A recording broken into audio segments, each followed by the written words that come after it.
not adequate, and it's within the terms of the policy, you can go back to the insurer to get a variation within 6 months. It applies only to catastrophes, not generally, but this is a catastrophe, so it's in. All right, complaints. If you're not happy with an insurer's decision, if they reject your claim or if you're being stuffed around, you can complain about their decision. Now, the complaints process is an internal complaints process and an external complaints process. The internal one is it's back to the insurer, right, where you can lodge a complaint under what's called their IDR, Internal Dispute Resolution Complaints Mechanism. Now, if you lodge a complaint, the time starts to run. They've got 45 days to make a decision on the complaint, right? And the complaint gets passed up the food chain to the IDR complaints officer. So it's not the claims handler who's dealing with it, it's the complaints officer. But it's still within the insurance company. Does that result in a change in decision often? Sometimes is the answer, but not that often. Particularly not on an issue like flood versus storm. It's rare that gets changed at that level. Okay? 45 days to make a decision on an IDR complaint, but be wary. Some insurers have this sort of multi-tiered internal complaints mechanism, and if you complain to them, they won't necessarily treat that as an IDR complaint. It'll go to some review officer type thing, which is they try to treat as not an IDR complaints officer. So if you're acting for someone and you want to lodge a complaint, use the words IDR complaint, Internal Dispute Resolution Complaint. That way, the 45 days is it. All right? If you're still not happy with the outcome at the end of 45 days, or nothing happens, or they give you something you're not happy with, or they knock you back for flood, just a flood exclusion, then you've got two rights, or you've got three options. One is drop it. Two is lodge a complaint to the Ombudsman. It's called the Financial Ombudsman Service. There is a paper that's coming out to you after about this that includes this stuff in it in more detail. Financial Ombudsman Service, or FOSS. That's the ombudsman that has power to make decisions in relation to individual insurers' decision. FOSS covers, it's a financial services ombudsman. It covers general insurance, which is what all these claims are, life insurance, which includes most income protection, death policies, and TPD policies. They're covered under life insurance, most, not all. Some are general insurance. It covers the banking ombudsman's there, financial advice disputes are there. It's all under this massive, big complaints umbrella. It's based in Melbourne. It's called the Wailing Wall sometimes. And it's huge. It's growing. I'm involved in the ombudsman scheme and have been for many years, and it's got humongous. They've had to move premises because it's become so big. They've got 250 staff and growing. It's big. Anyway, I don't have time to talk to you about the FOSS process, which is long, but basically what you do is that FOSS has the power to overturn insurers' decisions. They have monetary limits. So the monetary limit on a claim is $500,000, and for an award is $280,000 currently. So if you've got a punter whose claim is losses under $500,000, or their potential losses under $500,000, FOSS are able to deal with a complaint, but they can only award you $280,000. So if your claim is worth $400,000, you're taking a big haircut if you go to the ombudsman scheme. That's all they can award you. All right. Insurance companies are bound by the decisions of FOSS. Consumers are not. So if you go to FOSS and FOSS finds in your favour, say this was a storm event, not a flood event, then you're in. You get paid, and the insurance company is bound by the decision. But you, the consumer, are not. You can still take your case to court if you want to. But there are some problems with that, and one of the major problems with that is the time it takes for an ombudsman decision to be made. They're not quick. The general insurance ombudsman, when it was sort of hived off, used to be really quick. It used to be within 4 to 6 months, but it's now more like 9 months, 6 to 9, and getting longer because it's becoming bigger, and the ombudsman scheme gets, excuse the pun, inundated by complaints when these things happen, and they'll have heaps. All right, so 6 to 9 months. They can conciliate disputes, but they've got a pretty ordinary track record on conciliating disputes in general insurance.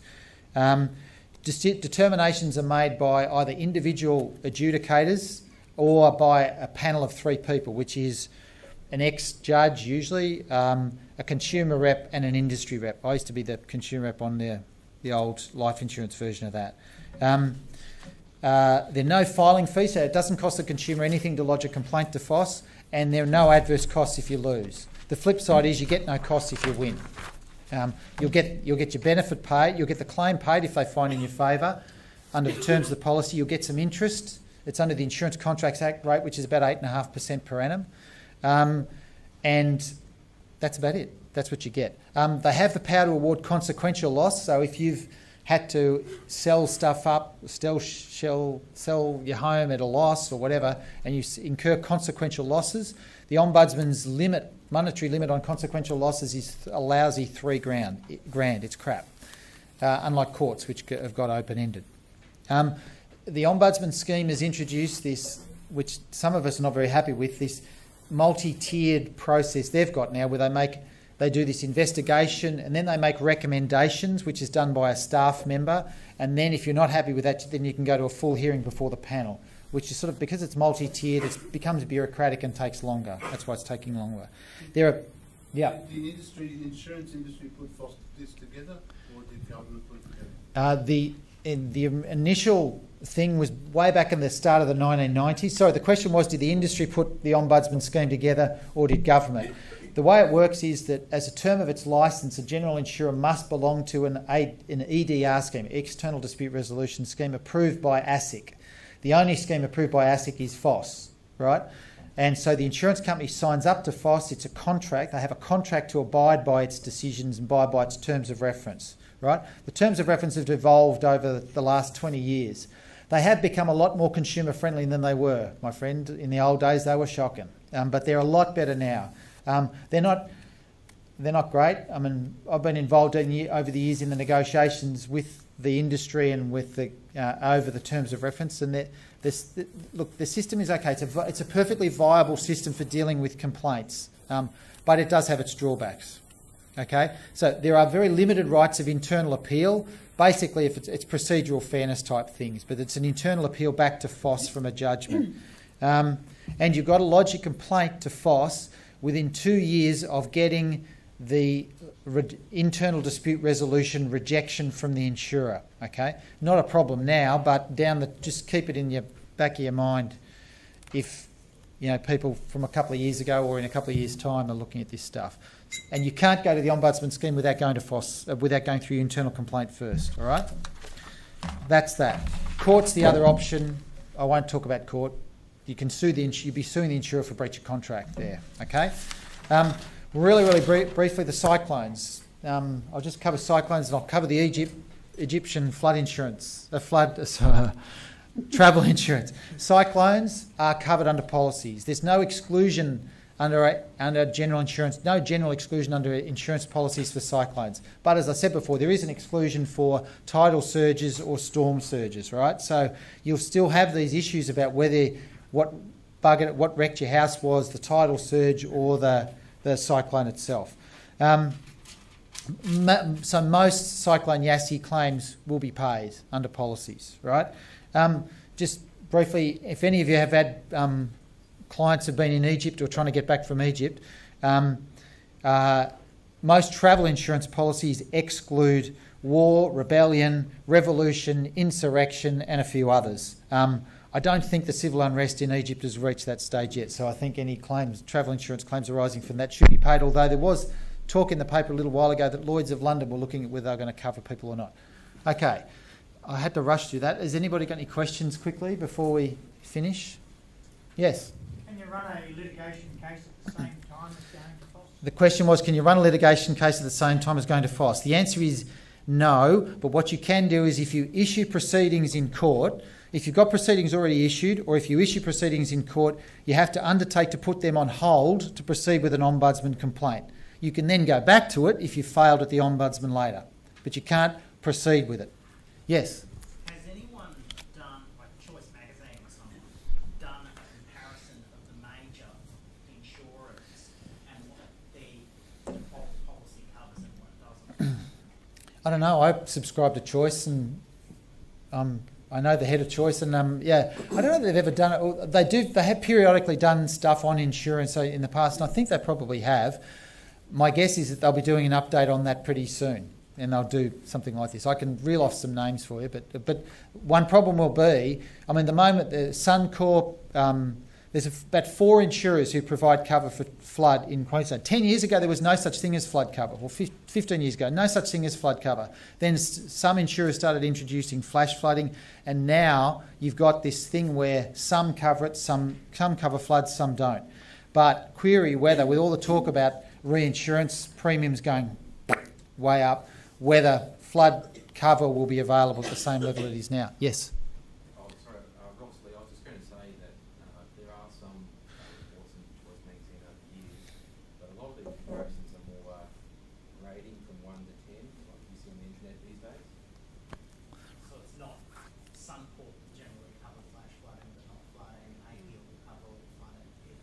Apia and Suncorp both cover flood at the moment, but it's a movable feast, as I say. That's been the history of it in the last 10 years. But you've got to watch this space to see in the wash up of the flood of this flood event what insurers will do. I've got a question. You mentioned the obligation of the insurer to release their expert reports. Yes. What's the basis of that? I'm not so certain of that. Well, they are obliged. Under the Code of Practice, they're obliged to provide you with the material upon which they've made the decision when they give you that decision. And if you lodge an internal complaint, when they make the decision on the complaint, there is an obligation on the Code of Practice to give you the material on which they base that decision. So if they've used it on a hydrologist's report to knock you back, they have to give it to you. It's not always done, but if you then went to the Ombudsman scheme, you'd get it that way. You will get it that way because they will give you all the documents. The other thing you say is there's no time limit for a decision on a claim, but doesn't Correct. the Insurance Contracts Act, I forget the section, but you can give them notice that you require them to make a decision within a certain period. There's a particular section in the Act, I think, isn't there?